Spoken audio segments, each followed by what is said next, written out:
ನಮಸ್ಕಾರ ವೀಕ್ಷಕರೇ, ಕೇಂದ್ರ ಸಚಿವ ಸಂಪುಟಕ್ಕೆ ಭಾರಿ ಸರ್ಜರಿ ಮಾಡಲಾಗಿದೆ. 43 ಜನ ಸಂಸದರಿಗೆ ಮಂತ್ರಿಗಳಾಗುವ ಚಾನ್ಸ್ ಸಿಕ್ಕಿದ್ರೆ 12 ಜನ ಸಚಿವರ ತಲೆದಂಡ ಆಗಿದೆ. ಆ 12 ಖಾತೆಗಳು ಭಾರಿ ಮಹತ್ವದಾಗಿದ್ದಂತಹ ಖಾತೆಗಳು. ಸಚಿವರ ತಲೆದಂಡ ಮೋದಿ ಸರ್ಕಾರದ ವಿಫಲತೆಯನ್ನ ತೋರಿಸ್ತಾ ಇದೆಯಾ? ಪ್ರಕಾಶ್ ಜಾವಡೇಕರ್, ರವಿಶಂಕರ್ ಪ್ರಸಾದ್, ಹರ್ಷವರ್ಧನ್ ರವರ ತಲೆದಂಡ ಏನನ್ನ ಸೂಚಿಸ್ತಾ ಇದೆ? ಇದು ಈ ದಿನದ ಪ್ರೈಮ್ ಸ್ಟೋರಿ. ನಾನು ಗುರುರಾಜ್ ದೇಸಾಯಿ. ಸಂಪುಟ ವಿಸ್ತರಣೆಗೆ ಕೇಂದ್ರ ಸರ್ಕಾರ ಕೊಟ್ಟಿರುವಂತಹ ಕಾರಣ ಏನು ಅಂತ ಹೇಳಿದ್ರೆ, ಬಹಳಷ್ಟು ಸಚಿವರ ಕಾರ್ಯದಕ್ಷತೆ ಸರಿಯಾಗಿ ಇರಲಿಲ್ಲ, ಆ ಕಾರಣಕ್ಕಾಗಿ ನಾವು ಅವರನ್ನು ತೆಗೆದುಹಾಕಿದ್ದೇವೆ ಅನ್ನುವಂಥದ್ದು ಒಂದು ಕಡೆ. ಆದರೆ ಸಾಮಾಜಿಕ ನ್ಯಾಯ, ಪ್ರಾದೇಶಿಕ ಸಮತೋಲನ, ಜಾತಿವಾರು ಆದ್ಯತೆ, ಯುವ ಶಕ್ತಿಗೆ ಮನ್ನಣೆಯನ್ನ ನೀಡಬೇಕು ಎನ್ನುವಂತಹ 10 ಆಶೋತ್ತರಗಳನ್ನು ಬಲಗೊಳಿಸುವಂತಹ ಜವಾಬ್ದಾರಿ ನಮ್ಮ ಮೇಲೆ ಇತ್ತು. ಹಾಗಾಗಿ ಸಬ್ಕಾ ಸಾಥ್ ಸಬ್ಕಾ ವಿಕಾಸ್ ಸಂಕಲ್ಪದ ರಾಜಮಾರ್ಗದಲ್ಲಿ ಸರ್ಕಾರವನ್ನ ಮುನ್ನಡೆಸುವ ನಿಟ್ಟಿನಲ್ಲಿ ನಾವು ಈ ರೀತಿಯ ನಿರ್ಧಾರವನ್ನು ತೆಗೆದುಕೊಂಡಿದ್ದೇವೆ ಅಂತೇಳಿ ಮೋದಿ ಸರ್ಕಾರ ಹೇಳಿದ್ರೆ, ಮಾಧ್ಯಮಗಳು ಕೂಡ ಅದನ್ನ ವೈಭವೀಕರಿಸಿ ಮೋದಿ ಸರ್ಕಾರ ಭರ್ಜರಿಯಾಗಿಯೇ ಸಂಪುಟಕ್ಕೆ ಸರ್ಜರಿಯನ್ನ ಮಾಡಿದೆ, ದೊಡ್ಡ ಆಶಾಭಾವನೆ ಇದೆ ಅಂತೇಳಿ ಮೋದಿ ಸರ್ಕಾರದ ಕೃಪಾಪೋಷಿತ ಮಾಧ್ಯಮಗಳು ಪುಂಖಾನುಪುಂಖವಾಗಿ ಹೇಳಿಕೆಗಳನ್ನು ನೀಡ್ತಾ ಇದ್ದಾವೆ. ಸಂಪುಟ ಸರ್ಜರಿಯಲ್ಲಿ 12 ಜನ ಸಚಿವರ ತಲೆದಂಡ ಆಗಿರುವಂಥದ್ದು ಮುಖ್ಯವಾಗಿ ಚರ್ಚೆಗೆ ಎತ್ಕೊಳ್ಬೇಕಾಗಿರುವಂತಹ ವಿಚಾರ. ಮೋದಿ ಸರ್ಕಾರದಿಂದ ಯಾರು ಔಟ್ ಆಗಿದ್ದಾರೆ ಎನ್ನುವಂಥದ್ದು ನಿಮಗೆಲ್ಲರಿಗೆ ಗೊತ್ತಿರುವಂತಹ ವಿಚಾರ. 12 ಜನ ಸಚಿವರ ತಲೆದಂಡಕ್ಕೆ ಅವರ ಕಾರ್ಯಕ್ಷಮತೆ ಸರಿಯಾಗಿ ಇಲ್ಲದೆ ಇರುವಂಥದ್ದು ಮತ್ತು ಖಾತೆಯನ್ನ ಸರಿಯಾಗಿ ನಿರ್ವಹಣೆ ಮಾಡಲಿಲ್ಲ. ಆ ನ್ಯೂನತೆಗಳನ್ನು ಸರಿ ಮಾಡುವುದಕ್ಕಾಗಿಯೇ ಮೇಜರ್ ಸರ್ಜರಿಯನ್ನ ಮಾಡಲಾಗಿದೆ ಅಂತೇಳಿ ಕೇಂದ್ರ ಸರ್ಕಾರ ತನ್ನ ನಿಲುವನ್ನು ಸಮರ್ಥನೆ ಮಾಡಿಕೊಳ್ತಾ ಇದೆ. ಆ 12 ಜನ ನಿರ್ವಹಿಸ್ತಾ ಇದ್ದ ಖಾತೆಗಳು ಯಾವುವು ಅಂತ ನಿಮಗೆ ಗೊತ್ತೇ ಇದೆ. ಮುಖ್ಯವಾಗಿ ಆರೋಗ್ಯ, ಶಿಕ್ಷಣ, ದೂರಸಂಪರ್ಕ, ಮಾಹಿತಿ ತಂತ್ರಜ್ಞಾನ ಹಾಗೂ ವಾರ್ತಾ ಮತ್ತು ಪ್ರಸಾರದಂತಹ ಮಹತ್ವದ ಖಾತೆಗಳನ್ನು ನಿಭಾಯಿಸ್ತಾ ಇದ್ದಂಥವರ ತಲೆದಂಡ ಆಗಿದೆ. ಹೊರಬಿದ್ದದ್ದು ಸರಿ, ಅಂದರೆ ಅವರ ಕಾರ್ಯಕ್ಷಮತೆ ಸರಿಯಾಗಿರಲಿಲ್ಲ ಅನ್ನುವಂಥ ಕಾರಣಕ್ಕಾಗಿ ಅವರನ್ನು ಹೊರದಬ್ಬಿದ್ದಾರೆ, ಅದು ಸರಿ. ಆದರೆ ಕಾರ್ಯಕ್ಷಮತೆಯೇ ಮುಖ್ಯವಾಗಿದ್ದರೆ ಹಣಕಾಸು ಸಚಿವೆ ನಿರ್ಮಲಾ ಸೀತಾರಾಮನ್ ಅವರನ್ನು ಕೂಡ ಸಚಿವ ಸ್ಥಾನದಿಂದ ವಜಾ ಮಾಡಬೇಕಾಗಿತ್ತು. ಯಾಕಂತ ಹೇಳಿದ್ರೆ ರಫೇಲ್ ಹಗರಣದಲ್ಲಿ ದೊಡ್ಡ ಪ್ರಮಾಣದಲ್ಲಿ ಅವರ ಹೆಸರು ಕೂಡ ಕೇಳಿ ಬರ್ತಾ ಇದೆ, ಅವರ ಕಾರ್ಯಕ್ಷಮತೆಯೂ ಕೂಡ ಸರಿಯಾಗಿ ಇಲ್ಲ ಅಂತ ಹೇಳ್ತಾ ಇದೆ. ಆದರೆ ಈ ನಿಯಮಗಳು ಯಾಕೆ ಅವರಿಗೆ ಅನ್ವಯ ಆಗಲಿಲ್ಲ ಅಂತೇಳಿ ರಾಜಕೀಯ ವಲಯದಲ್ಲಿ ಕೇಳಿ ಬರ್ತಾ ಇವೆ. ಕೇಂದ್ರ ಸಚಿವ ಸಂಪುಟ ಪುನರ್ರಚನೆಯ ನಡುವೆಯೇ ಅಚ್ಚರಿಗೀಡು ಮಾಡಿದಂತಹ ವಿಚಾರ ಏನು ಅಂತ ಹೇಳಿದ್ರೆ, ಕಾನೂನು ಸಚಿವ ರವಿಶಂಕರ್ ಪ್ರಸಾದ್, ಕೇಂದ್ರ ವಾರ್ತಾ ಮತ್ತು ಪ್ರಚಾರ ಸಚಿವ ಪ್ರಕಾಶ್ ಜಾವಡೇಕರ್ ಅವರ ನಿರ್ಗಮನ. ದೂರಸಂಪರ್ಕ, ಮಾಹಿತಿ ತಂತ್ರಜ್ಞಾನ, ಕಾನೂನು ಮತ್ತು ನ್ಯಾಯ ಖಾತೆ ಸಚಿವರಾಗಿದ್ದ ರವಿಶಂಕರ್ ಪ್ರಸಾದ್ ಸಾಮಾಜಿಕ ಜಾಲತಾಣಗಳಾದ ಟ್ವಿಟರ್, ಫೇಸ್ಬುಕ್ ಮತ್ತು ವಾಟ್ಸಪ್ಗಳಿಗೆ ಕೇಂದ್ರ ಸರ್ಕಾರ ಜಾರಿಗೊಳಿಸಿದಂತಹ ಮಾಹಿತಿ ತಂತ್ರಜ್ಞಾನ ನಿಯಮಗಳನ್ನು ಅನುಷ್ಠಾನಗೊಳಿಸಬೇಕು ಅಂತೇಳಿ ಅವರು ಖಡಕ್ಕಾಗಿಯೇ ಹೇಳಿದ್ರು. ಈ ಸಂಘರ್ಷವೇ ಅವರ ತಲೆದಂಡಕ್ಕೆ ಕಾರಣವಾಯ್ತಾ, ಅಥವಾ ಮುಂದೆ ಬಿಹಾರದಲ್ಲಿ ಅವರನ್ನ ಸಿಎಂ ಮಾಡುವಂತಹ ಲೆಕ್ಕಾಚಾರ ಏನಾದರೂ ಇದೆಯಾ? ಕಾದ್ ನೋಡಬೇಕು. ವಾರ್ತಾ ಮತ್ತು ಪ್ರಚಾರ, ಅರಣ್ಯ ಮತ್ತು ಪರಿಸರ, ಹವಾಮಾನ ಬದಲಾವಣೆ, ಸಾರ್ವಜನಿಕ ಉದ್ಯಮ ಮತ್ತು ಭಾರೀ ಕೈಗಾರಿಕೆಗಳ ಸಚಿವರಾಗಿದ್ದಂತಹ ಪ್ರಕಾಶ್ ಜಾವಡೇಕರ್ ನಿರ್ಗಮನವೂ ಕೂಡ ಅಚ್ಚರಿಯನ್ನ ತಂದಿದೆ. ಸಂಪುಟ ಸಭೆಯ ಬಳಿಕ ಅಲ್ಲಿ ಕೈಗೊಂಡಿರತಕ್ಕಂತಹ ನಿರ್ಧಾರಗಳನ್ನು ಅವರೇ ಹೆಚ್ಚಿನ ಸಂದರ್ಭದಲ್ಲಿ ಪ್ರಕಟಣೆಯನ್ನ ಮಾಡ್ತಾ ಇದ್ರು. ಇದೇ ಅವರ ನಿರ್ಗಮನಕ್ಕೆ ಕಾರಣವಾಯ್ತಾ ಎನ್ನುವಂತಹ ಪ್ರಶ್ನೆಯೂ ಕೂಡ ಈಗ ಎದ್ದಿದೆ. ಕೋವಿಡ್ ನಿರ್ವಹಣೆಯಲ್ಲಿ ಹಿನ್ನಡೆಯಾಗಿದೆ ಅಂತೇಳಿ ಡಾಕ್ಟರ್ ಹರ್ಷವರ್ಧನ್ ಅವರ ರಾಜೀನಾಮೆಯನ್ನ ಪಡೆಯುವ ಮೂಲಕ ಸರ್ಕಾರವೇ ಈಗ ಕೋವಿಡ್ ಹಿನ್ನಡೆಯಲ್ಲಿ ನಾವು ದೊಡ್ಡ ಹಿನ್ನಡೆಯನ್ನ ಅನುಭವಿಸಿದ್ದೇವೆ ಎನ್ನುವಂಥದ್ದನ್ನು ಸ್ವತಃ ಒಪ್ಪಿಕೊಂಡಿದೆ. ಇದರ ಜೊತೆಯಲ್ಲೇ ಕಾಶ್ಮೀರಕ್ಕೆ ಇದ್ದಂತಹ ಸ್ಥಾನಮಾನವನ್ನು ಕಿತ್ತು ಹಾಕಿ ಅದರಲ್ಲೂ ಕೂಡ ವೈಫಲ್ಯವನ್ನ ಅನುಭವಿಸಿದೆ. ಆ ಕಾರಣಕ್ಕಾಗಿಯೇ ತೇಪೆಯನ್ನ ಹಚ್ಚೋದಕ್ಕಾಗಿ ಆ ರಾಜ್ಯಗಳ ಪ್ರಮುಖ ಪಕ್ಷಗಳ ಸಭೆಯನ್ನು ಕೂಡ ಇತ್ತೀಚೆಗೆ ನಡೆಸಲಾಗಿತ್ತು. ಶಿಕ್ಷಣದ ಟ್ರ್ಯಾಕ್ ಅನ್ನ ಈಗಾಗಲೇ ತಪ್ಪಿಸಿಯಾಗಿದೆ. ವರ್ಷಕ್ಕೆ 2 ಕೋಟಿ ಉದ್ಯೋಗವನ್ನು ಅವರು ಸೃಷ್ಟಿ ಮಾಡ್ತೇವೆ ಅಂತ ಹೇಳಿದ್ರು. ಕನಿಷ್ಠ 20,000 ಹುದ್ದೆಗಳನ್ನು ಕೂಡ ಸೃಷ್ಟಿಸದೆ ನಿರುದ್ಯೋಗ ಸಮಸ್ಯೆ ಹೆಚ್ಚಾಗುವಂತೆ ಮಾಡಲಾಗ್ತಾ ಇದೆ. ಹೀಗೆ ಅನೇಕ ಕ್ಷೇತ್ರಗಳಲ್ಲಿ ಬಿಜೆಪಿ ವೈಫಲ್ಯವನ್ನ ಕಂಡಿದೆ ಎನ್ನುವಂಥದ್ದು ಈ ಸಂಪುಟ ಸರ್ಜರಿಯಿಂದ ಹೊರಬಿದ್ದಿದೆ.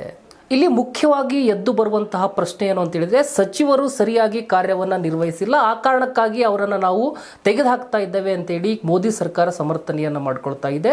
ಸಂಪುಟದಲ್ಲಿ ಹಾಗಾದ್ರೆ ಒಮ್ಮೆಯೂ ಕೂಡ ಕಾರ್ಯಕ್ಷಮತೆಯ ಬಗ್ಗೆ ಅಥವಾ ಸಚಿವರು ಮಾಡ್ತಾ ಇರತಕ್ಕಂತಹ ಕೆಲಸ ಅಥವಾ ಇಲಾಖೆಗಳಲ್ಲಿ ಅವರು ಯಾವ ರೀತಿ ಕೆಲಸವನ್ನು ನಿರ್ವಹಣೆ ಮಾಡ್ತಾ ಇದ್ದಾರೆ ಅನ್ನುವಂಥದ್ರ ಬಗ್ಗೆ ಒಮ್ಮೆಯೂ ಕೂಡ ಚರ್ಚೆ ಆಗಿಲ್ವಾ ಅನ್ನುವಂತಹ ವಿಚಾರವೂ ಕೂಡ ಈಗ ಹೊರಗಡೆ ಬರ್ತಾ ಇದೆ. ಬಹುಶಃ ಚರ್ಚೆ ಆಗಿರ್ಲಿಕ್ಕಿಲ್ಲ. ಆ ರೀತಿ ಏನಾದರೂ ಚರ್ಚೆ ಆಗಿದ್ರೆ ಖಂಡಿತ ಅವರನ್ನ ತಿದ್ದೋದಕ್ಕೆ ಅವಕಾಶ ಇತ್ತು. ಆದರೆ ಇಲ್ಲಿ ಆ ರೀತಿ ತಿದ್ದಿದಂತಹ ವಿಚಾರಗಳು ಕೂಡ ಗೊತ್ತಾಗ್ತಾ ಇಲ್ಲ. ಆದರೆ ಏಕಾಏಕಿ ಅವರನ್ನು ತೆಗೆದುಹಾಕಿರುವಂತಹ ವಿಚಾರವನ್ನು ನೋಡ್ತಾ ಇದ್ರೆ ಆ ವಿಚಾರಗಳೆಲ್ಲೂ ಕೂಡ ಸಂಪುಟದಲ್ಲೂ ಕೂಡ ಚರ್ಚೆ ಆಗಿಲ್ಲ. ಅವರಿಗೆ ಅವಕಾಶವನ್ನು ಕೊಟ್ಟು ಅವರನ್ನು ತಿದ್ದುವಂತಹ ಕೆಲಸವನ್ನು ಕೂಡ ಮಾಡಿಲ್ಲ ಎನ್ನುವಂತಹ ಪ್ರಶ್ನೆಗಳು ಕೂಡ ಈಗ ಮುನ್ನೆಲೆಗೆ ಬರ್ತಾ ಇದ್ದಾವೆ. ಮುಖ್ಯವಾಗಿ ಸಂಪುಟ ಭರ್ತಿ ಮಾಡಿ ಎಲ್ಲರಿಗೂ ಕೆಲಸವನ್ನು ಹಂಚಬೇಕಾಗಿದ್ದಂತಹ ಪ್ರಧಾನಿ ಮೋದಿಯವರು 2 ವರ್ಷಗಳ ಕಾಲ ಯಾಕೆ ಸುಮ್ಮನೆ ಇದ್ರು? ಯಾಕೆ ಅವರು ಸಂಪುಟವನ್ನ ವಿಸ್ತರಣೆ ಮಾಡಲಿಲ್ಲ? ಯಾಕೆ ಸಚಿವರ ಕಾರ್ಯಕ್ಷಮತೆಯನ್ನ ಅವರು ಒಂದೊಂದಾಗಿ ಚೆಕ್ ಮಾಡಲಿಲ್ಲ? ಹಾಗಾಗಿ ಮೊದಲಿಗೆ ಅವರ ತಲೆದಂಡವೇ ಆಗಬೇಕಾಗಿದೆ. ಆದರೆ ಮೋದಿಯವರೇ ಮುಖ್ಯವಾಗಿ ಇಲ್ಲಿ ರಾಜೀನಾಮೆಯನ್ನ ಕೊಡಬೇಕಾಗಿತ್ತು ಅಂತೇಳಿ ರಾಜಕೀಯ ವಲಯದಲ್ಲಿ ಕೂಡ ಚರ್ಚೆಗಳು ಈಗ ಕೇಳಿ ಬರ್ತಾ ಇವೆ. ದೇಶದ ಅಭಿವೃದ್ಧಿಯ ಬಗ್ಗೆ ಕಾಳಜಿ ಇದ್ದದ್ದೇ ಆದಲ್ಲಿ ಆರಂಭದಲ್ಲಿಯೇ ಯಾಕೆ ಸಂಪುಟವನ್ನ ಭರ್ತಿ ಮಾಡಿಲ್ಲ?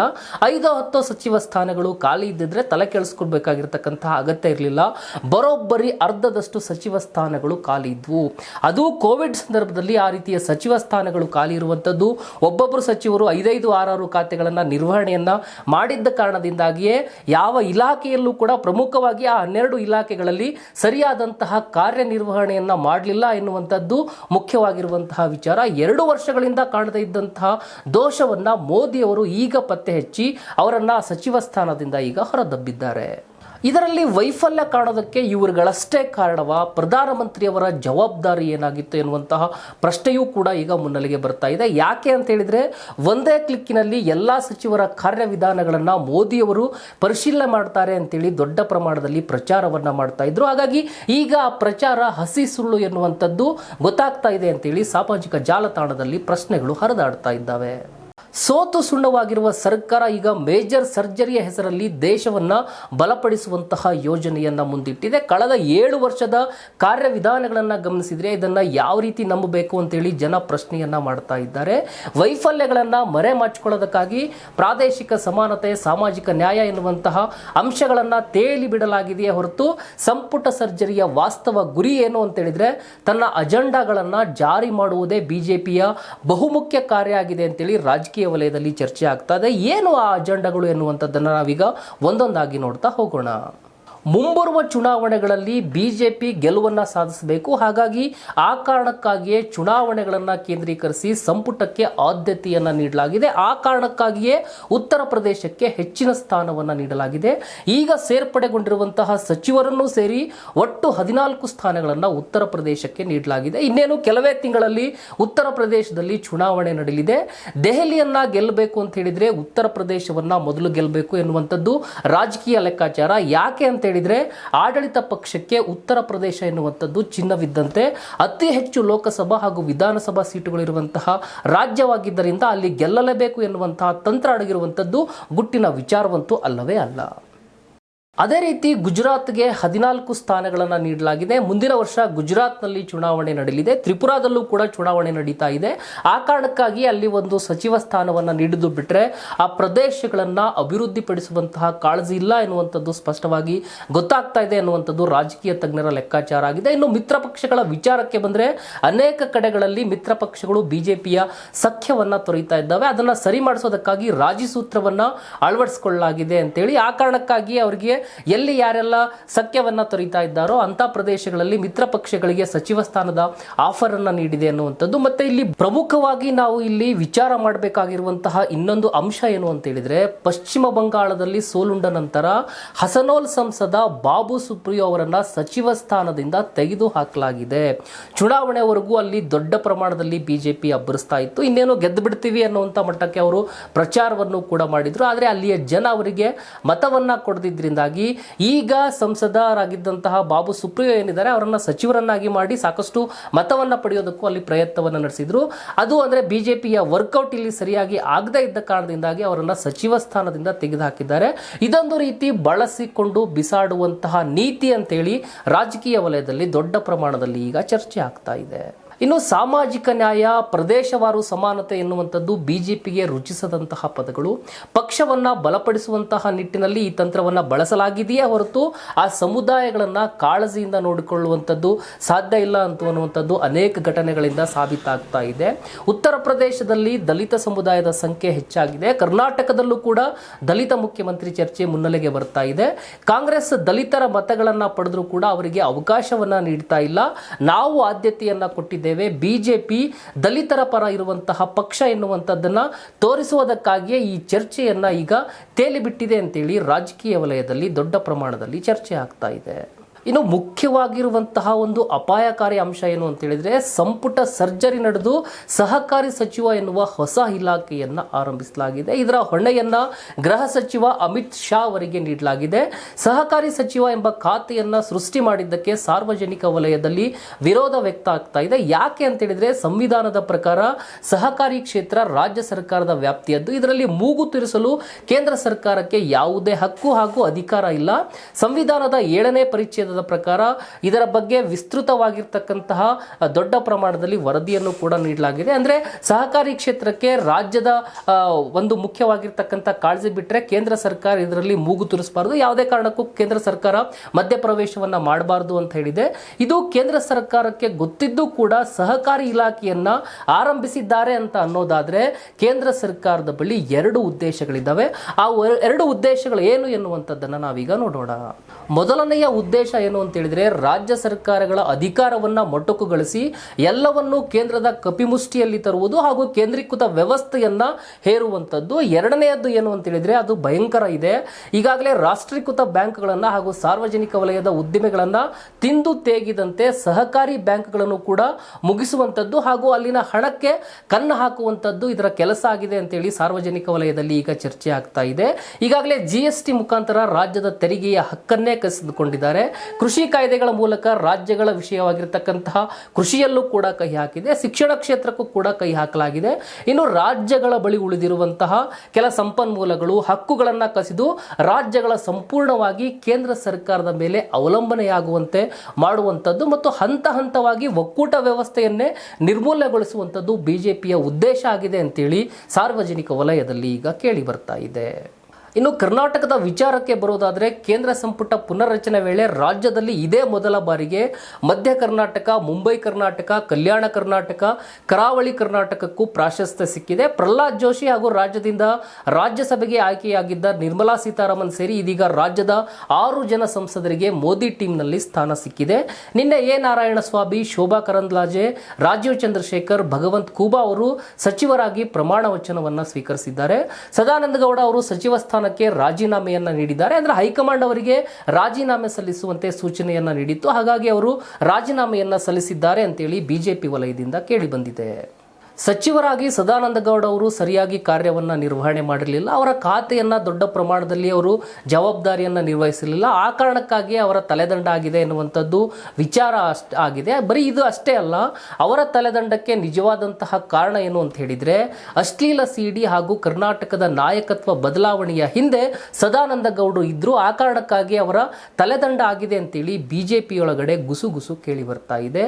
ಇನ್ನು ಮುಖ್ಯವಾಗಿ ಶೋಭಾ ಕರಂದ್ಲಾಜೆ ಅವರಿಗೆ ಸಚಿವ ಸ್ಥಾನವನ್ನ ನೀಡಿದ್ದು ಕೂಡ ಆ ಕಾರಣಕ್ಕಾಗಿ, ಅಂದ್ರೆ ಒಕ್ಕಲಿಗ ಸಮುದಾಯಕ್ಕೆ ಅನ್ಯಾಯ ಆಗಬಾರದು ಅನ್ನೋ ಕಾರಣಕ್ಕಾಗಿಯೇ ಉಡುಪಿ ಮತ್ತು ಚಿಕ್ಕಮಗಳೂರು ಸಂಸದೆಯಾಗಿದ್ದಂತಹ ಶೋಭಾ ಕರಂದ್ಲಾಜೆ ಅವರಿಗೆ ಸಚಿವ ಸ್ಥಾನವನ್ನ ನೀಡಲಾಗಿದೆ. ಇನ್ನು ಶೋಭಾ ಕರಂದ್ಲಾಜೆ ಅವರು ಯಡಿಯೂರಪ್ಪ ಬಣದಲ್ಲಿ ಗುರುತಿಸಿಕೊಂಡಂತವರು, ಯಡಿಯೂರಪ್ಪನವರ ಗರಡಿಯಲ್ಲಿ ಬೆಳೆದಂತವರು.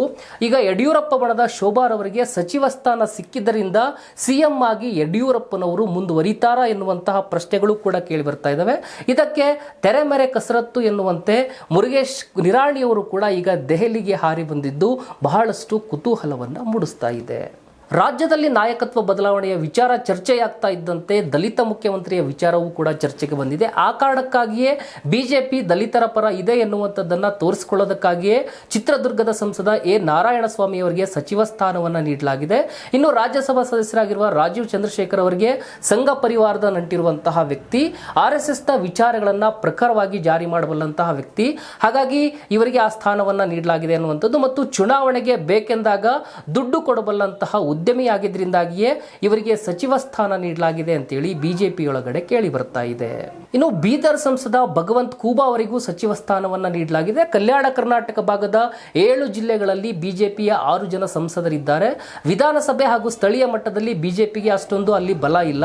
ಅದೇ ಕಾರಣಕ್ಕಾಗಿ ಆ ಭಾಗದ ಸಂಸದರು ವಿಶೇಷವಾಗಿ ರಾಜ್ಯದ ಪ್ರಮುಖ ಸಮುದಾಯವಾಗಿರುವ ಲಿಂಗಾಯತ ಸಮುದಾಯಕ್ಕೆ ಸೇರಿರುವಂತಹ ಭಗವಂತ್ ಖೂಬಾ ಅವರಿಗೆ ಸಚಿವ ಸ್ಥಾನವನ್ನು ನೀಡಿದರೆ ಆ ಭಾಗದೊಳಗಡೆ ಪಕ್ಷವನ್ನು ಕೂಡ ಗಟ್ಟಿಗೊಳಿಸಬಹುದು ಎನ್ನುವಂಥದ್ದು ಬಿಜೆಪಿಯ ಲೆಕ್ಕಾಚಾರ ಆಗಿದೆ ಅನ್ನುವಂಥದ್ದು ಇದರೊಳಗಡೆ ಅಡಗಿದೆ ಅಂತ ಹೇಳಿ ಕಾಣಿಸ್ತಾ ಇದೆ.